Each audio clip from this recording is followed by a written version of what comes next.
নমস্কার বন্ধুরা, রাখির কিচেনে আপনাদের সবাইকে স্বাগত। আশা করি আপনারা ভালো আছেন। আমি আজকে একটি সুস্বাদু রেসিপি নিয়ে চলে এসেছি আপনাদের সাথে শেয়ার করব বলে।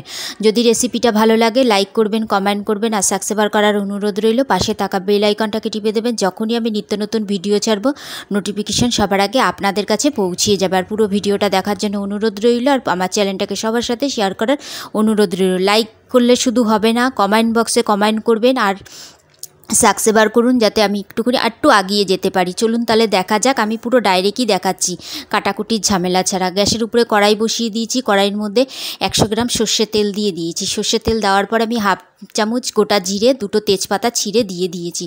আর এখানে বড় সাইজের একটা আলু কেটে দিয়ে দিয়েছি। আলু কেটেছি, আলুটাকে দিয়ে দিলাম এখানে। আর আলুগুলোকে বড় বড় করে কাটতে হবে। ইঁচড়গুলো এখানে 500 গ্রাম ইঁচড় নিয়েছি। আমি ইঁচড়গুলোকে দেখিয়ে দিচ্ছি কত বড় বড় করে কেটেছি। যতটা বড় বড় আলু আছে ততটা বড় বড়ই এঁচড় আছে।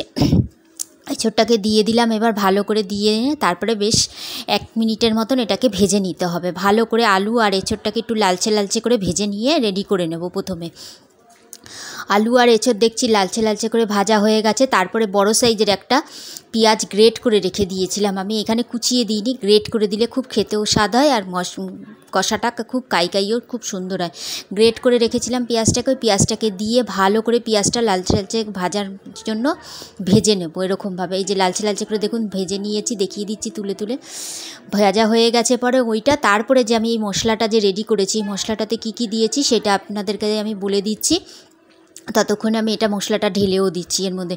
এখানে আছে মিডিয়াম সাইজের 2টো টমেটো আছে, একটা হাফ ইঞ্চি আদা আছে, 8 কোয়া রসুন আছে, 4টে এলাচ আছে, 3টে লবঙ্গ আছে, 1 টুকরো দারচিনি আছে, সামান্য পরিমাণে একটু জায়ফল আর সামান্য পরিমাণের একটু জয়িত্রী আছে। এর মধ্যে দিয়ে ভালো করে পেস্ট করে রেডি করে রেখে দিয়েছিলাম আগে থাকতে। এই পেস্টটা এরকমভাবে দিয়ে দিলাম, ভালো করে দিয়ে দিয়েছি। দিয়ে দেওয়ার পরে এটাকে এবার আমি খুব সুন্দর করে ভালোভাবে নাড়বো। কেন আমি এটা একটু বেশি করে দেখিয়েছি, কেন যেহেতু আপনাদেরকে মশলাগুলো সব বলে দিয়েছি, সেই ক্ষেত্রে আপনাদের একটু এটা বেশি করেই দেখিয়ে দিলাম। এবার কি করব, আমি এটাকে এবার ভালো করে কষিয়ে নাড়াচাড়া করে নেব এটাকে। এখন এই যে দেখতে পাচ্ছেন আমি নাড়া দিয়ে দিচ্ছি। এটাকে আমি এবার ভালো করে আবার ঠিক ওরকমই 1 থেকে 1.5 মিনিটের মতন ভালো করে কষিয়ে নেব। এবার কষিয়ে নেওয়ার পরে এখানে দিয়ে দিলাম হাফ চামচ জিরের গুঁড়ো আর 1 চামচ রেড চিলি পাউডার আর লাল লঙ্কার গুঁড়ো মিশিয়ে 1 চামচ হলুদ দিয়ে দিলাম, স্বাদ অনুযায়ী লবণ দিয়ে দিলাম আর সামান্য পরিমাণে একটুখানি চিনি দিয়ে দিলাম। আর মাঝখানে আমি গরম মশলাটা দিয়েছি, সেটাও দেখিয়ে দিলাম যে দেখাতে পারিনি যে গরম মশলাটা দিয়েছি। আর এখানে আমি 100 গ্রাম সোয়াবিন নিয়েছিলাম, গরম জলে ভালো করে ফুটিয়ে সিদ্ধ করে ভালো করে চিপড়িয়ে রেডি করে রেখে দিয়েছিলাম। এবার আমি এই যে সোয়াবিনটাকে দিয়েও খুব ভালো করে কষিয়ে নিতে হবে 30 মিনিটের মতন, যাতে সোয়াবিনটা যে দিলাম তাতে যেন খুব ভালো মতন মশলাটাও ঢুকে যায়। সামান্য পরিমাণে একটুখানি জল দিয়ে দিলাম আগে আমি, একটুখানি, সে বেশি না, যে মিক্সার জারটা ধুয়ে জলটা দিয়ে দিলাম।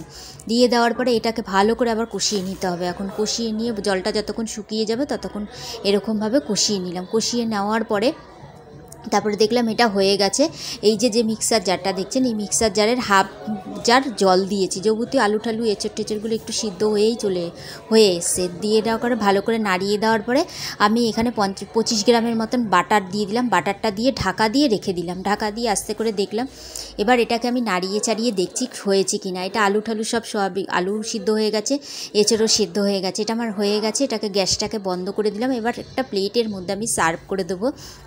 এইটা আপনারা বাড়িতে অতি অবশ্যই এরকমভাবে এঁচড় আর আলু আর সোয়াবিন দিয়ে মাংসের মতন করে রান্না করে অতি অবশ্যই খাবেন। এটা ভাত, রুটি, পরোটা, লুচি এবং ফ্রায়েড রাইস, পোলাওর সাথেও খুব ভালো লাগবে। তাই আজকের মতন রেসিপিটা এখানেই শেষ করলাম। আবার একটি নতুন রেসিপি নিয়ে চলে আসবো। ততক্ষণের জন্য ভালো থাকুন, সুস্থ থাকুন আর এটা রান্না করে অতি অবশ্যই খাবেন।